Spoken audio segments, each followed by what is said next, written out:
Assalamualaikum warahmatullahi wabarakatuh.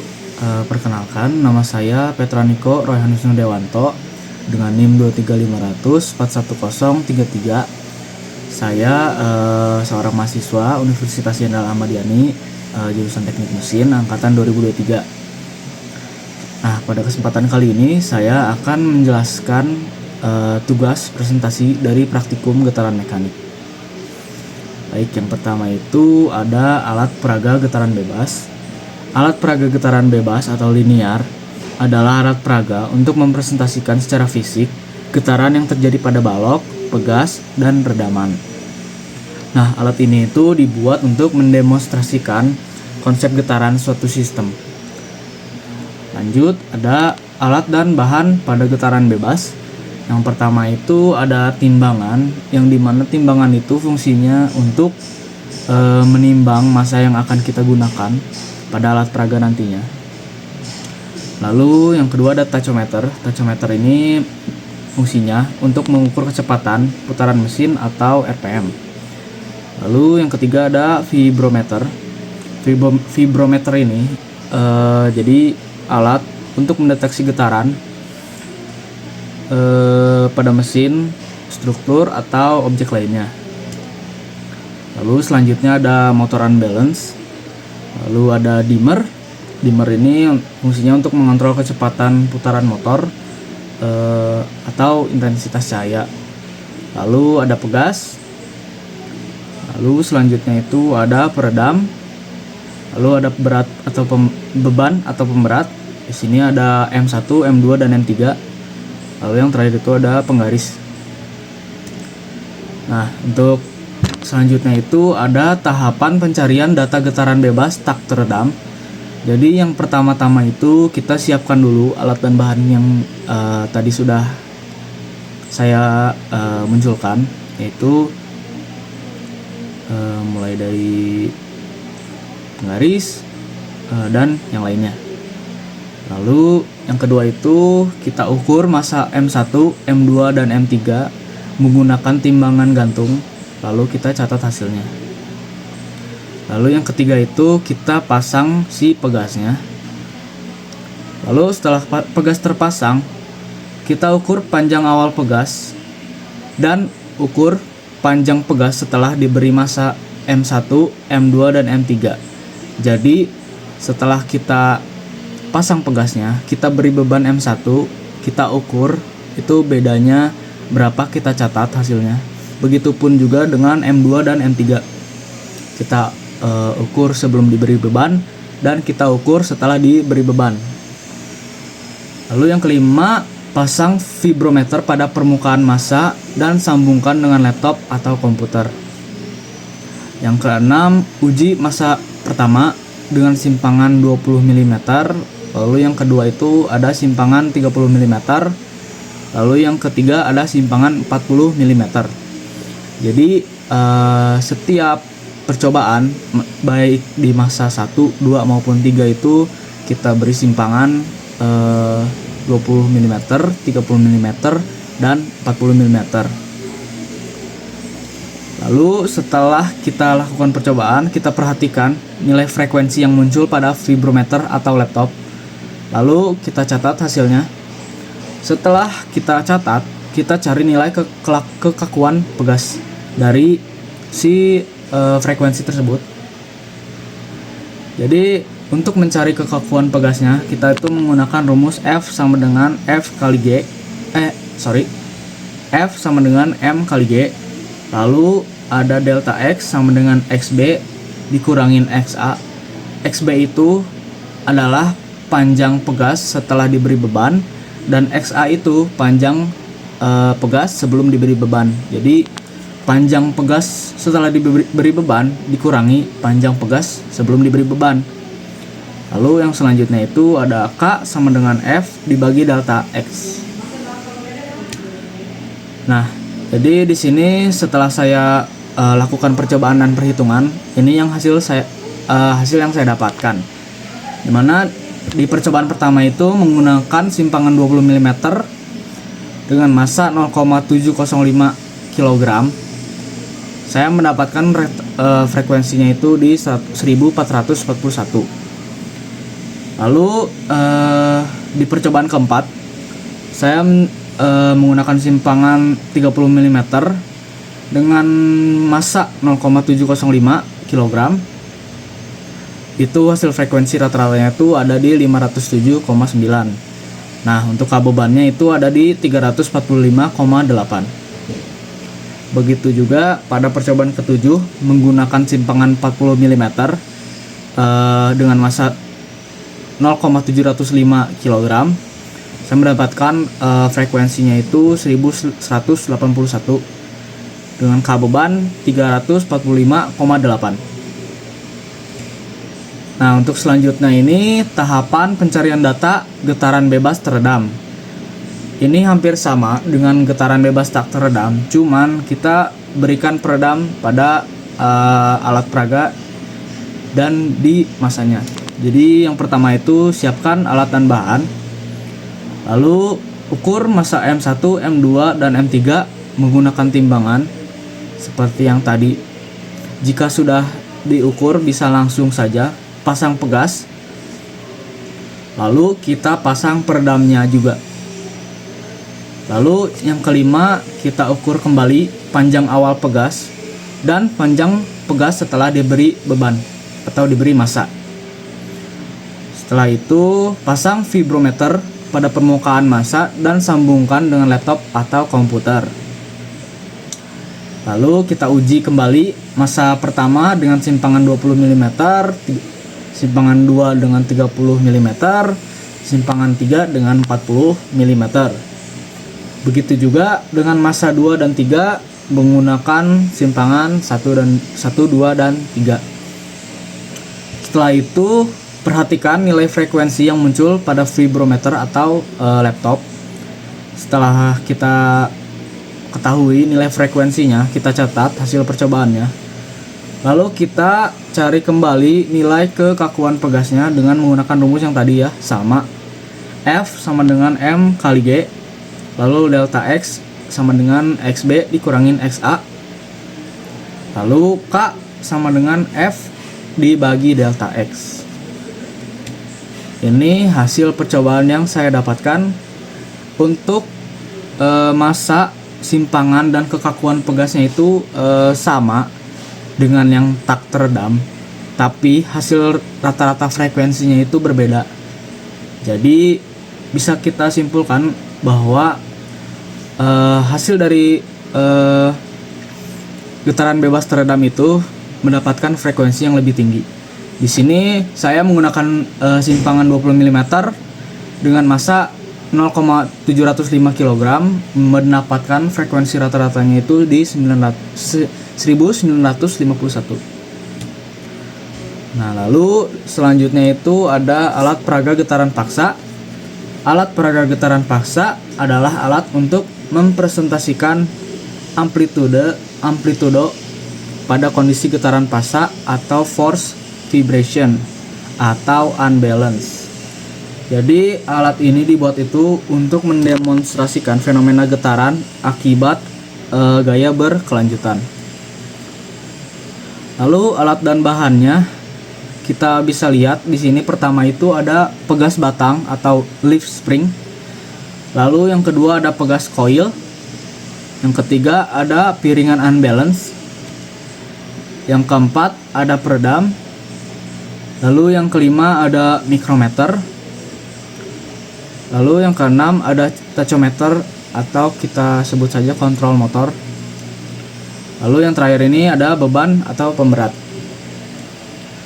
Nah, jadi untuk tahapan pencarian data getaran paksa ini cukup beda dengan getaran bebas. Jadi yang pertama-tama kita lakukan adalah kita siapkan dulu alat dan bahannya. Lalu yang kedua kita pasang pegas coil jika ingin digunakan, dan lepas jika kita tidak ingin menggunakan si pegas coilnya. Lalu yang ketiga itu kita lakukan kalibrasi untuk menemukan titik nol dari si alat tersebut. Lalu yang keempat, kita siapkan mikrometer pada nilai kalibrasi yang tadi dengan cara melihat lampu indikator dari si tachometer. Apabila sudah menyala berarti sudah cukup. Lalu setelah itu kita jauhkan kontak mikrometer hingga si lampu indikator yang tadi menyala itu sampai tidak menyala lagi. Jadi jangan sampai kita pada saat percobaan itu lampu indikatornya itu masih menyala. Jadi kalau bisa sampai mati. Lalu kita nyalakan tachometer dan motor unbalance, lalu kita setting pada 1200 rpm. Lalu untuk yang ketujuh, kita dekatkan kontak mikrometer secara perlahan sampai lampu indikator itu berkedip secara konsisten. Jadi lampu indikatornya itu berkedip secara konsisten itu tik tik tik tik gitu ya. Jadi jangan sampai redup atau terlalu cepat. Lalu setelah kita lakukan percobaan, kita catat nilai amplitudo dan RPM-nya. Lalu kita ulangi dengan massa 1 kg dan massa 2 kg. Nah, ini untuk hasil percobaannya itu pada putaran 1200 rpm dengan tanpa massa, dan kita menggunakan pegas itu mendapatkan amplitudo 0,15. Sedangkan kalau tanpa pegas itu kita menghasilkan amplitudo 0,38. Lalu pada selanjutnya ada putaran 1200 rpm dengan massa 1 kg. Ini kita mendapatkan amplitudo 0,08. Lalu yang tanpa pegas itu kita mendapatkan 0,31. Lalu dengan beban 2 kg kita mendapatkan amplitudo dengan pegas itu 0,01 dan 0,15 itu tanpa pegas. Lalu yang selanjutnya itu tahapan pencarian data getaran paksa massa unbalance, di mana massa unbalance ini kita menggunakan motor unbalance untuk mengukur berapa sih getarannya. Yang pertama-tama itu kita siapkan alat dan bahan. Lalu yang kedua kita ukur massa unbalance. Jadi kita ukur berapa aja massa yang akan kita gunakan, lalu kita catat hasilnya. Lalu selanjutnya itu kita pasang sensor getaran pada permukaan massa unbalance. Lalu nyalakan motor unbalance dan ukur RPM motor pada N1 itu di 600 rpm. Lalu N2 itu di 800 rpm dan N3 itu di 1000 rpm. Lalu setelah itu kita lihat nilai getaran yang tertera pada vibrometer atau laptop. Nah, setelah mendapatkan nilai frekuensinya, kita mencari 5 nilai frekuensi paling atas. Jadi kita ambil 5 data, lalu kita rata-ratakan dari hasil si frekuensi tersebut. Lalu setelah itu kita catat hasilnya, lalu kita cari nilai kekakuan pegasnya lagi menggunakan rumus F sama dengan M kali G, lalu delta X sama dengan XB dikurangin XA, lalu K sama dengan F dibagi delta X. Ini untuk hasil percobaannya. Di percobaan pertama itu menggunakan 600 rpm dengan massa 1,075 kg, mendapatkan frekuensi rata-ratanya itu di 837,88. Lalu pada RPM 800 dengan massa 1 kg 1,075 kg mendapatkan rata-rata frekuensinya itu di 814,02. Lalu pada 1000 rpm dengan massa yang sama mendapatkan frekuensi rata-ratanya itu di 1291,8. Mungkin sekian, kita bisa lanjut ke cara penggunaan dari alat atau software GNU Octave. Oke, baik teman-teman, di sini selanjutnya itu saya akan menjelaskan cara penggunaan dari software GNU Octave. Nah, jadi yang kita gunakan itu GNU Octave yang GUI. Nah, setelah kita masuk ke aplikasinya itu, kita akan mendapatkan tampilan seperti ini. Sini ada command window, sini ada file browser, lalu ada workspace, sama ada command history. Nah, jadi saat teman-teman install software Cyan Octave ini, teman-teman itu harus menginstal juga toolboxnya. Jadi dimana di dalam toolbox itu udah tersedia template-template untuk mencari si getaran-getarannya. Jadi kita bisa menggunakan template yang sudah tersedia nanti. Nah, setelah masuk ke softwarenya, kita akan cari dulu file toolboxnya di bagian sini. Di sini ada icon file yang ada pengaturannya. Di sini kita klik, terus kita sini find files aja. Nah, di sini tuh kita buat mencari si toolboxnya itu. Jadi kita bisa klik di sini di browser. Di sini saya tempatinnya tuh di disk E ya. Jadi saya buka di disk E. Nah, ini OV Toolbox Master. Di sini tuh kita choose aja. Choose. Nah, jadi setelah di choose nanti akan seperti ini. Sini ada INST. Kita klik 2 kali.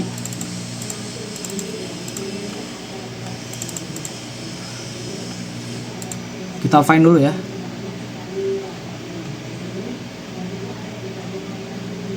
Nah, di sini ada INST, kita klik 2 kali. Nah, nanti di sebelah sini itu udah otomatis muncul di file browsernya. Jadi sudah muncul template-templatenya. Ini kita bisa close aja. Nah, di sini ada INST, kita klik 2 kali. Nah, di sini muncul template-templatenya. Ada VTB 1, VTB 2 sampai VTB 10. Oke. Untuk cara penggunaannya, kita bisa klik di command window ini. Kita ketik help VTB 1 contoh ya. Nah, di sini ada penjelasannya kalau VTB 1_1 itu untuk plot the free response of single degree of freedom system. Nah, jadi ini tuh getaran bebas. Kita akan coba menggunakan data yang saya dapatkan ya.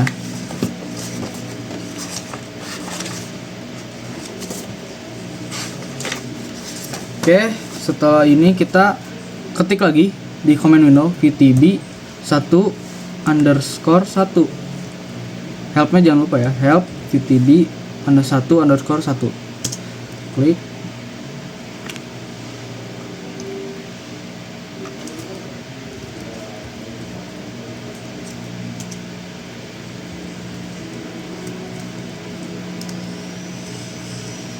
Sorry, jangan dispasi ya, VTB nya 1_1. Nah, jadi kita tulis tadi help VTB 1_1, jangan dispasi.